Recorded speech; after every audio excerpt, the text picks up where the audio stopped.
let's look at it through a lens of opportunity to go put your best foot forward no matter the circumstance. Okay, you guys have really earned this opportunity to sit in the chair where you're at right now. That's real football out there.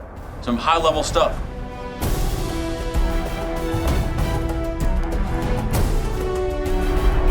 And it is through that lens of opportunity that we view episode 3 of Hard Knocks here, training camp with the Seattle Seahawks. Hello, friends. Thanks for joining us. My name is Andrew Siciliano.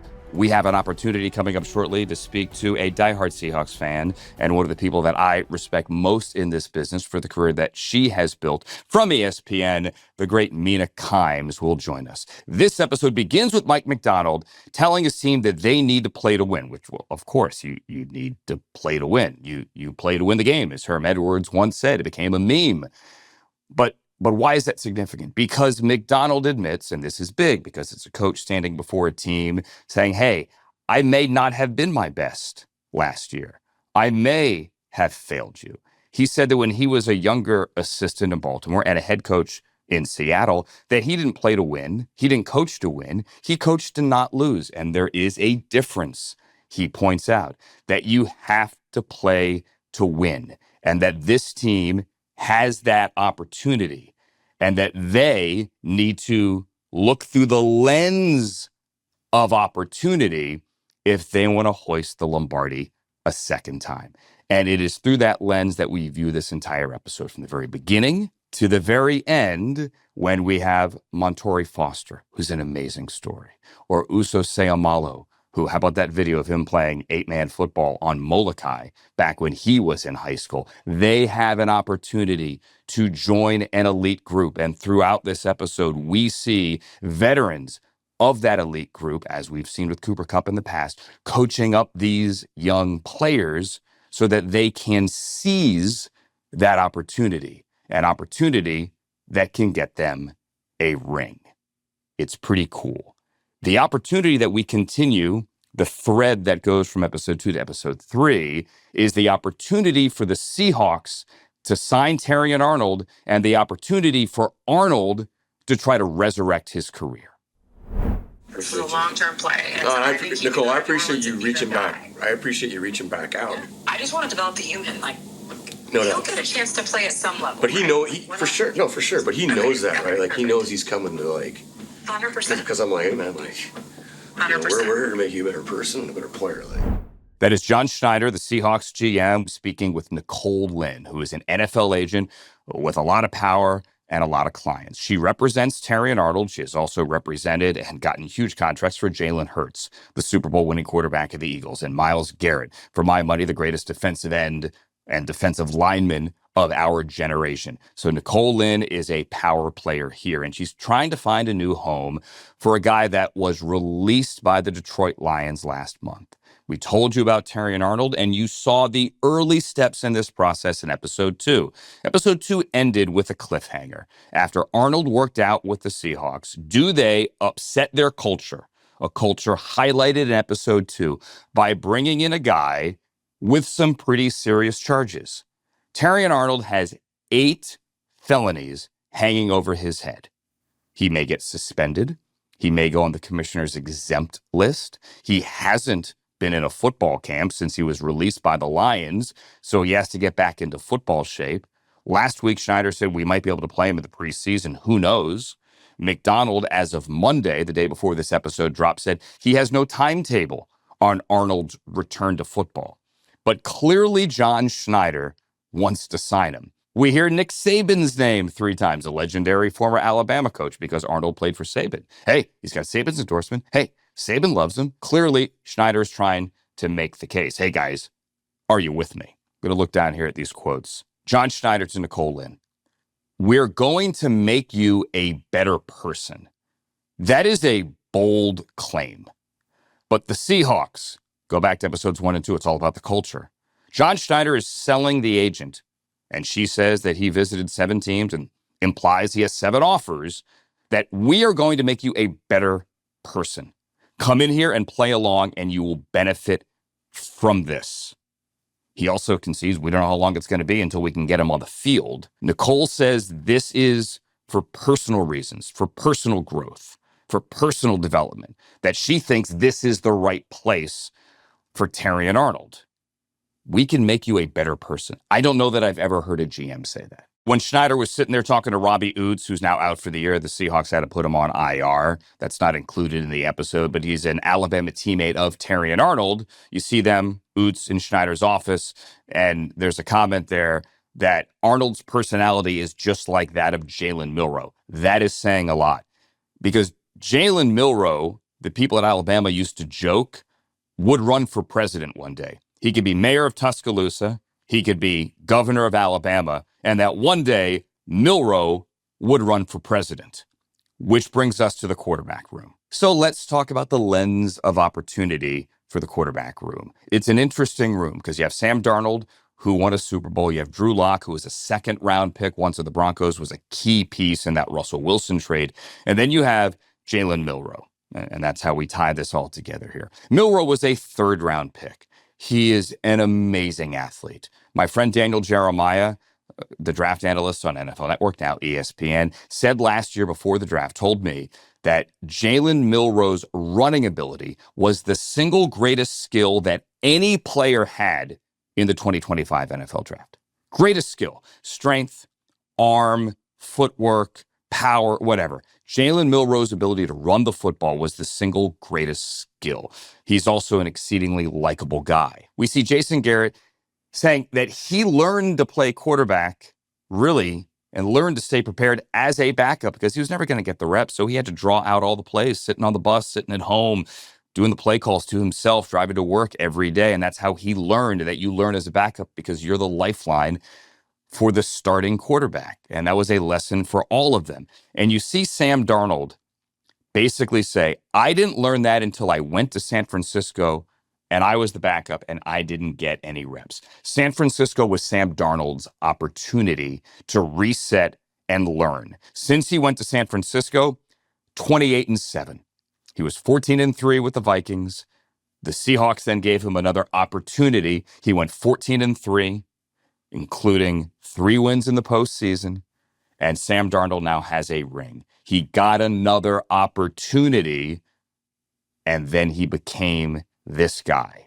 And then it turns to Milroe. Jalen Milroe now in year number 2 has an opportunity to tell everyone that he belongs in the league and that he is something other than a guy that can run the football. And there's the conflict.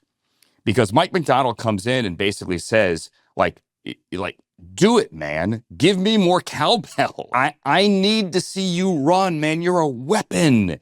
He's like, we can't play man when you're running. So here's what he means by that. If a team's playing man-to-man, okay, when those wide receivers go out, those defensive backs turn and run with those wide receivers, meaning their backs are turned to the quarterback, meaning the quarterback can now run if he sees an opportunity because the DBs have their backs turned to the quarterback. So Macdonald says, like, if you're running, we can't play man, right? Defenses have to be honest and play zone, so their eyes are on you or on the quarterback. Like, man, run.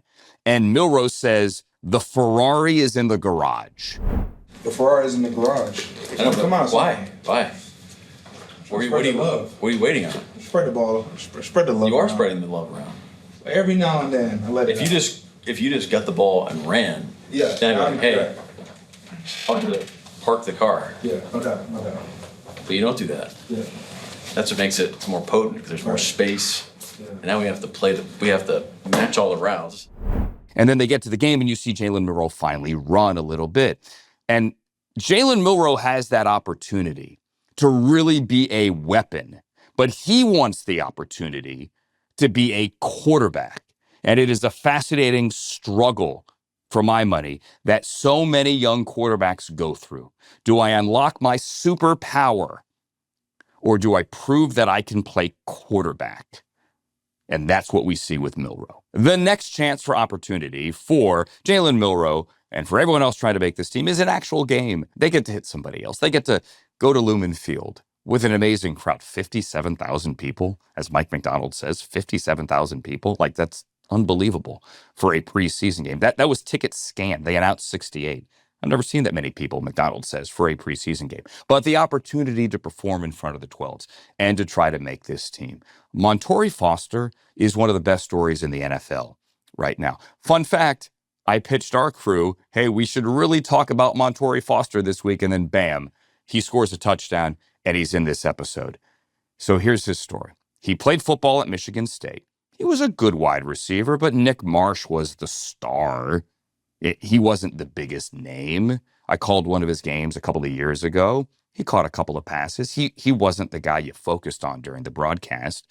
He went to Seattle last year as an undrafted rookie, went to training camp, then pulled his hamstring. They cut him before he ever played in a game. So what we're seeing in this game is his very first chance to put on a helmet and play in an NFL game, even if it's in the preseason. And he caught a touchdown. Great story. He also had a penalty, like he didn't get lined up straight. And you see Frisman Jackson, the wide receiver coach who sparred with JSN last week, yelling at him like, dude, you got to get lined up straight. So Foster last year gets cut, and then no other NFL team wants him. So he goes back to his hometown of Cleveland, specifically Lakewood, which is a suburb on the near west side. He played football at St. Edward's, which is a powerhouse in Northeast Ohio. 7 state championships, and they've sent plenty of guys to the NFL. He went back and was a substitute teacher.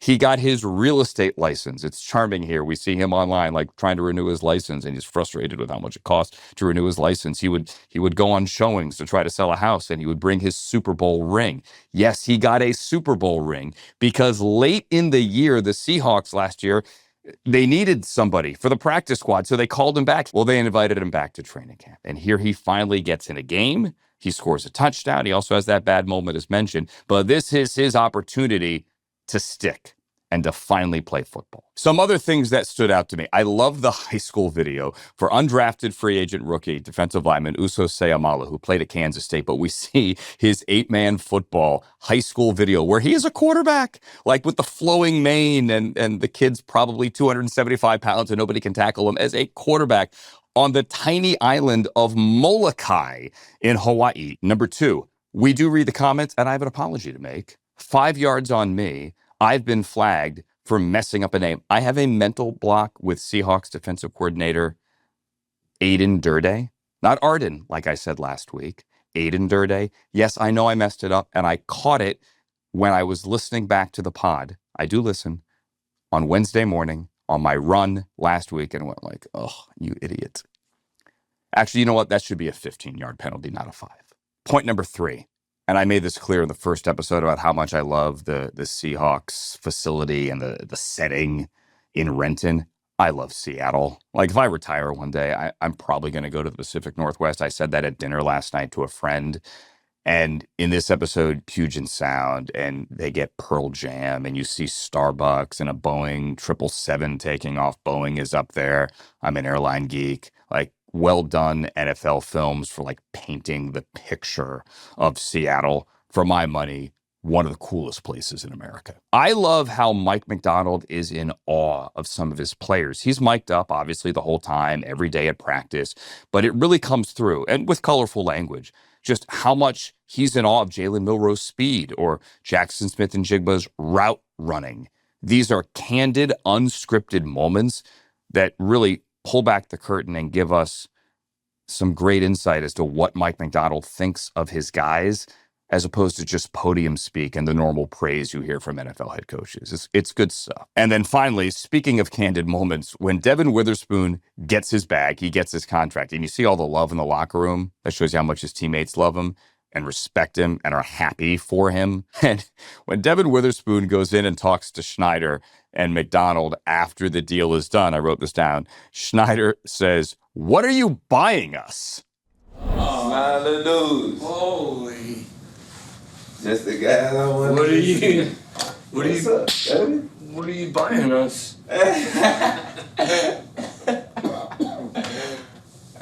What up with it? Congrats, man. Appreciate you, man. Really Thank y'all. good, really good. Man.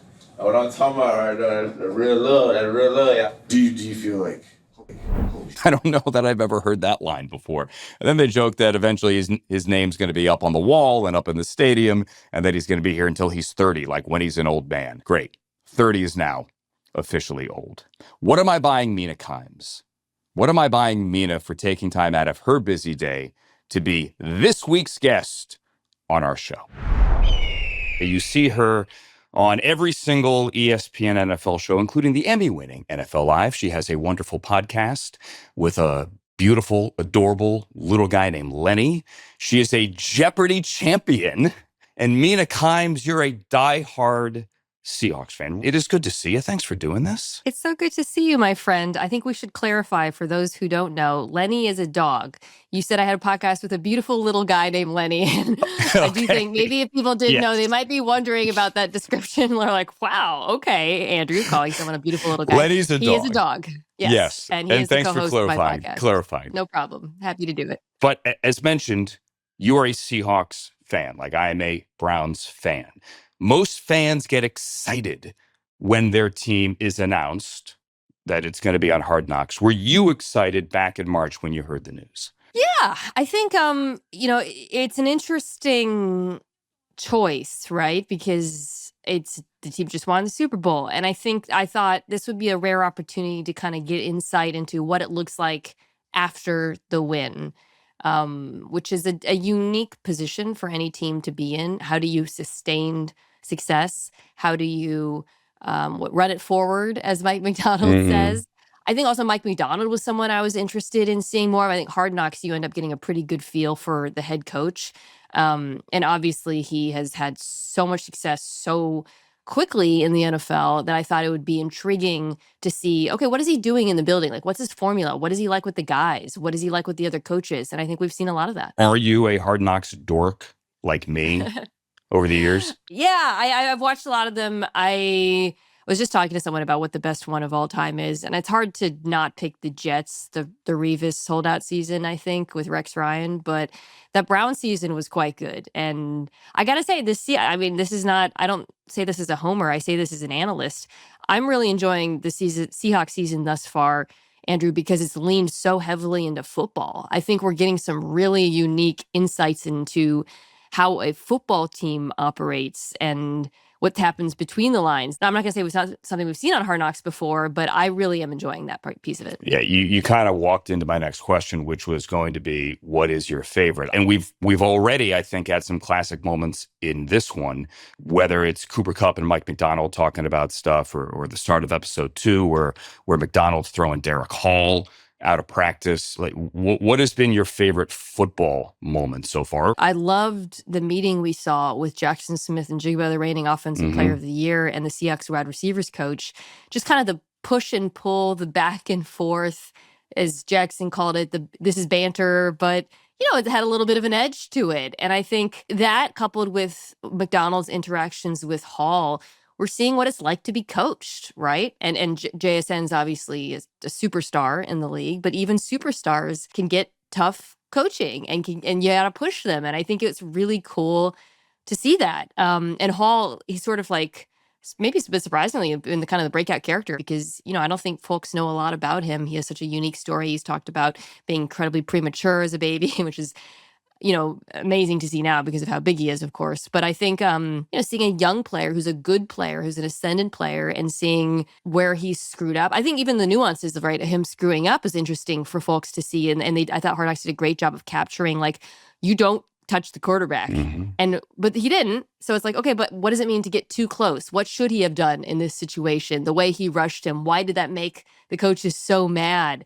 And I don't think it was excessive drama, right? It's like, no, they just got mad at him and then they moved on and everybody moved on. But I think that was cool to see, like I said, just to see that coaching and what that actually looks like in practice. The Macdonald thing is interesting too, because I had told a couple of people after watching the first episode that I thought Macdonald was going to be the breakout star, but I really felt that way without even seeing the first episode. You've spent time with him. I've spent time with him. You really see all of him in that opening scene of episode 2, because he's screaming. He's cursing at Derek Hall, saying basically like, I'm the captain, right? Get out of here. But then there's the affectionate side as well. You see him obviously with his family. You see him with Mitch Johnson. He can be funny. Like he's not just like this stiff, stoic guy that you see on the podium. There's so many layers to the guy.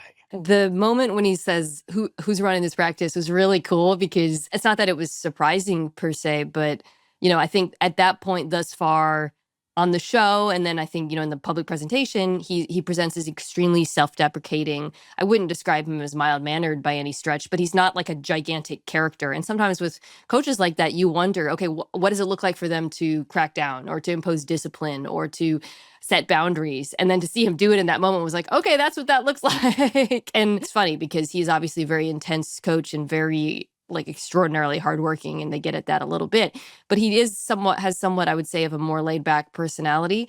So it was nice to see kind of the different dimensions that probably make him so exceptional at what he does. They are coming off a Super Bowl. You were there last week for a couple of days. What was your impression there behind the scenes? Like, you always get a vibe of camp. What'd you feel? Yeah, I mean, the vibes are incredible. It helps, by the way, that it is one of the most beautiful, it's idyllic ridiculous settings in football. Yeah, Yeah. It's crazy. And it is like the perfect time of year to be in Seattle, and everything's gorgeous. But I think, just kind of getting to witness a little bit of practice and to chat with some of the players, it felt like they were hitting that perfect balance of both celebration to some degree, but not complacency. Just a couple players gone, a couple new players, rookies. Everybody was very excited about the rookie running back, Jadarian Price, for example. But I would say Brian Fleury, the new offensive coordinator, was sort of, for me, the focal point of being there because he's never called plays before, so this is a little bit of a mystery, and this is a Super Bowl team, and they mostly brought back everyone on offense, so outside of Kenneth Walker. So I think that was really cool to see in person and to see what that looks like.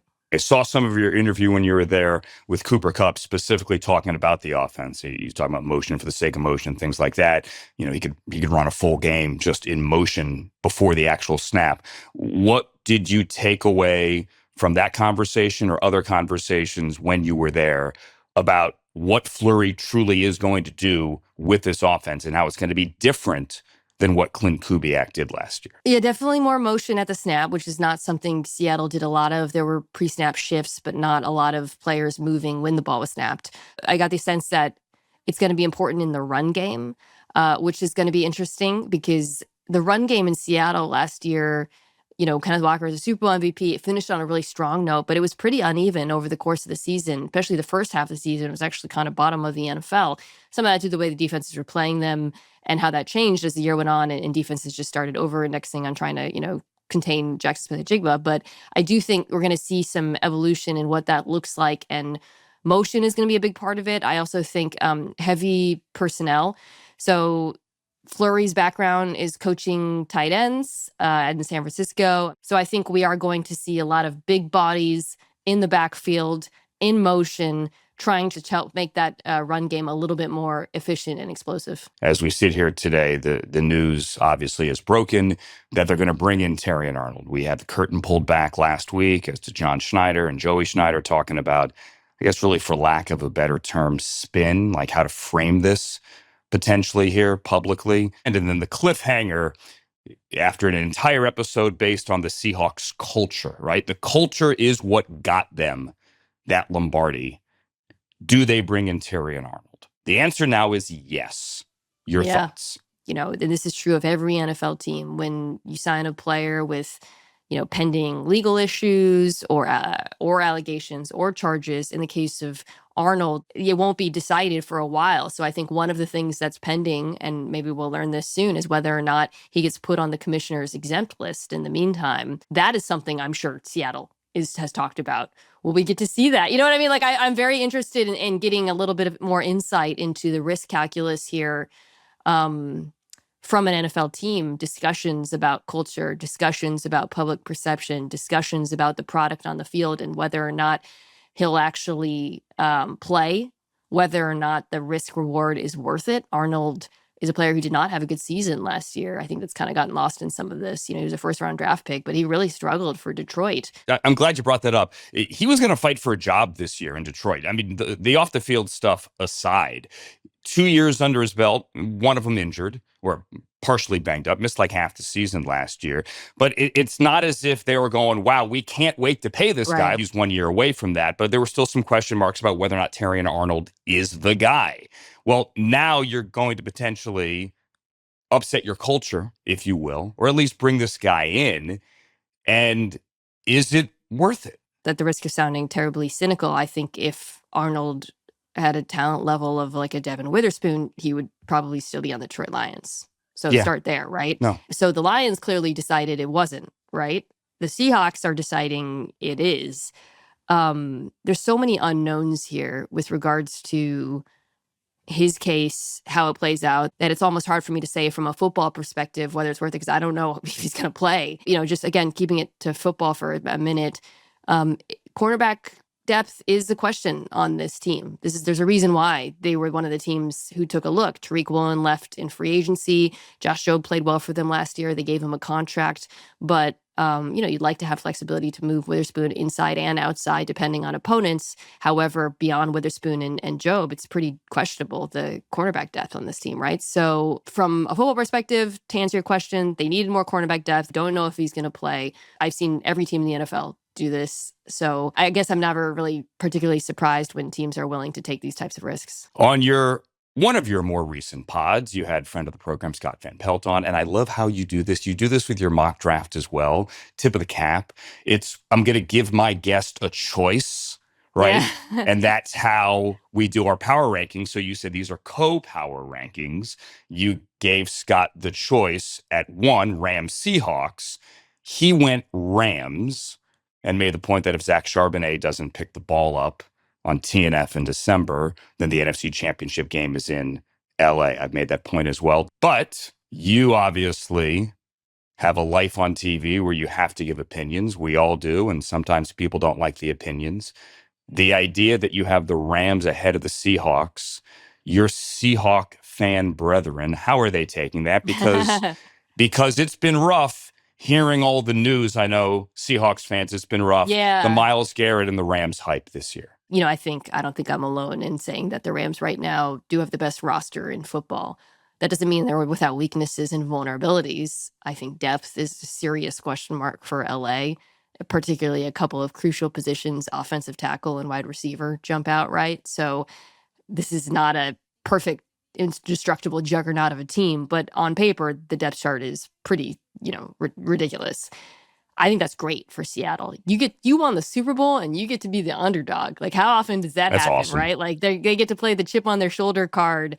And I say that as someone who thought the Seahawks were better than the Rams last year. I don't think it was like, Scott ultimately made the choice. I would choose the Rams on the power rankings right now, but I think the Seahawks did prove to be the better team. And I think Macdonald and the coaching edge he provides on defense is probably going to put them in that conversation for a very, very long time as well. But yeah, for Seattle fans and for the Seahawks in general, you get to be the team that takes down the big bad. I mean, first of all, it's insane that the two best teams in the NFL, in my belief, are in the same division. It's crazy. Yeah, and the Niners aren't super far behind. So we're talking about 1 versus 2. And however you perceive that, whatever level of disrespect you assign to being 2 instead of 1, fine. But you can do it if you're Seattle. I asked Sam Darnold about it a little bit. I was like, man, you cooked them in the NFC Championship, and they said we got to go out and get 2 defensive players of the year. And he's a lovely guy. He's so laid back, by the way. But they hear it, they're ignoring it, but I can't imagine that it doesn't give them a little bit of internal motivation. I want to close, if we could, on just the topic of fandom. You're a Seahawks fan. That's well documented. I'm a Browns fan. Like, I work for the Browns. Like, I know that you've got to watch every game, and you watch the film on every game, and you got to know everything about every team, all 32. But I know that you're sitting on your couch on Sunday, when you can sit on your couch on Sunday, and you're watching the Seahawks. You got the other games on, but you're focusing on the Seahawks. How do you balance, not questioning like your journalistic integrity, but just balance the fandom and the stage that you have and your impartiality and your emotions? Because I know for me, at times it's challenging. Well, I'll say there's a lot of weekends when I don't watch the Seahawks, Really? actually. Because I got to go on TV on Monday, and I only have so many hours in the day, man. If the Seahawks are playing the Titans, I'm not watching that in real time, 16 or whatever. By the way, I just rewatched that game.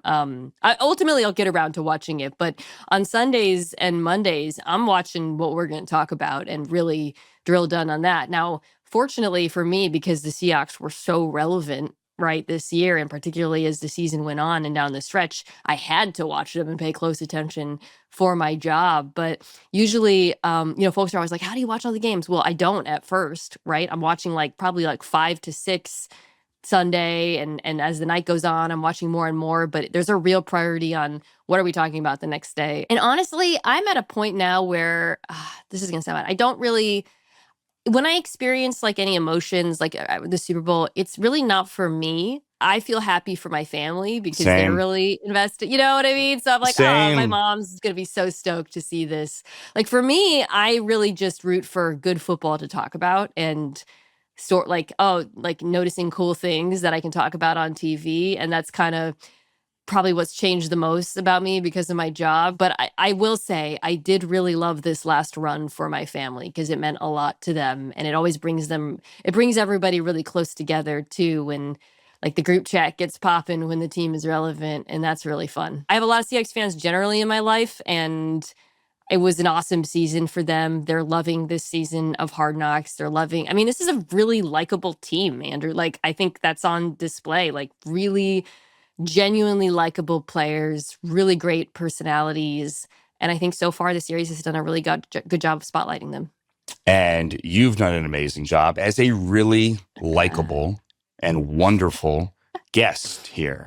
What can we pub for you? Anything other than the pod or NFL Live? Is there another amazing show you're going to be on that I don't know yet about? Actually, this is on HBO. I have a television podcast, and we're going to be recapping Lanterns. So if you're watching Hard Knocks and Lanterns on HBO, go check that out. The television podcast is called Viewer Discretion. Comes out every week.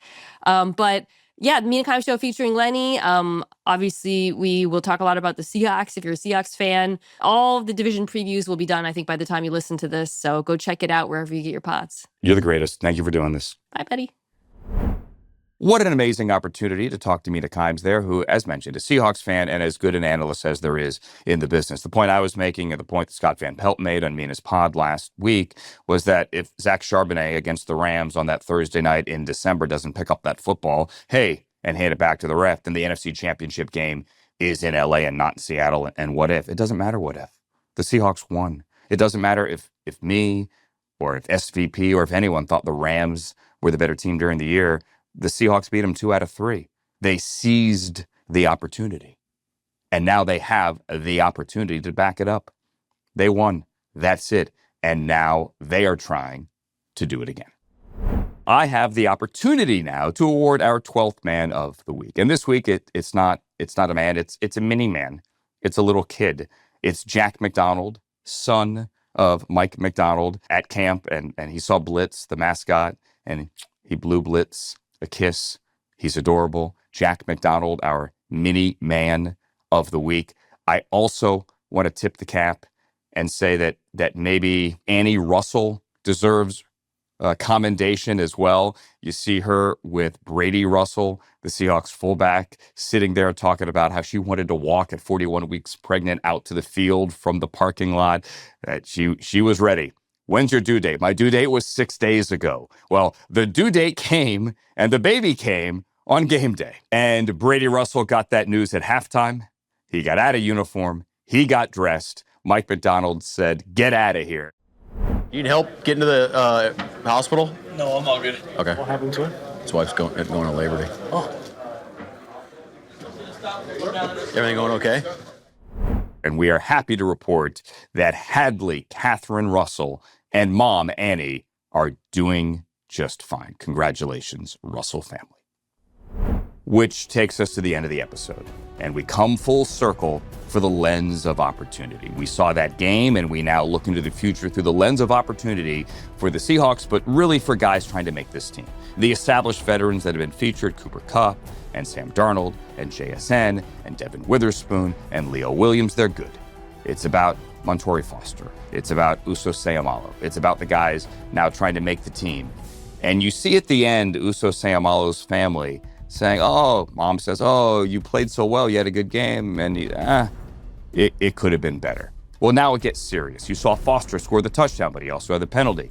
Now it gets serious. And as Liev Schreiber says, and we see the birds at Lumen Field picking through the trash, after all those 57,000 fans leave, you hear Liev Schreiber say, basically, it's time now to, quote, deliver or fly away. Look at the calendar, friends. August 30th is the cutdown day. The roster is now 90. It's got to go to 53. Now, some guys like Foster or Seahawks, if they don't make it, they could come back to the practice squad after they clear waivers, but cutdown day is looming. Next week, it's no longer in front of the home fans. The Seahawks' final 2 games are on the road. They go to Tennessee, where those guys get another chance to state their case, where they have another opportunity to make the team. And then the final week, do we get a Taylor Swift cameo? We'll see a lot of Travis Kelce, I have no doubt. They are in Kansas City. And that final game, the roster is kind of set. We'll talk about this next week.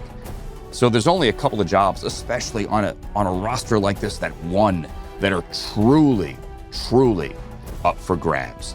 So deliver or fly away for Foster, for Seahawks, for everybody that is trying to get a chance at a Lombardi. And finally, an opportunity for me again to thank you for listening and watching, for me to thank Mina Kimes for taking the time to join the show as well, and for you for sending all your comments. We love it, whether it's on YouTube or on social media. I'm at Andrew Siciliano on X and on Instagram, or wherever you get your podcast, you can drop the comments in there as well. We'll be back next week to discuss episode 4 of Hard Knocks Training Camp with the Seattle Seahawks. You can watch episode 4, 9 p.m. Eastern on HBO Max on Tuesday. I'm Andrew Siciliano. We'll see you next time. The Hard Knocks podcast is a production of HBO and NFL Films in partnership with Pod People. The show is produced by Buffy Gorilla, Tony Mantilla, and Brian Rivers. This episode edited for video by Kai Lee and Eric Wynn. Marina Pies is our sound designer. Special thanks to Michael Gluckstadt and Kenya Reyes from the HBO podcast team.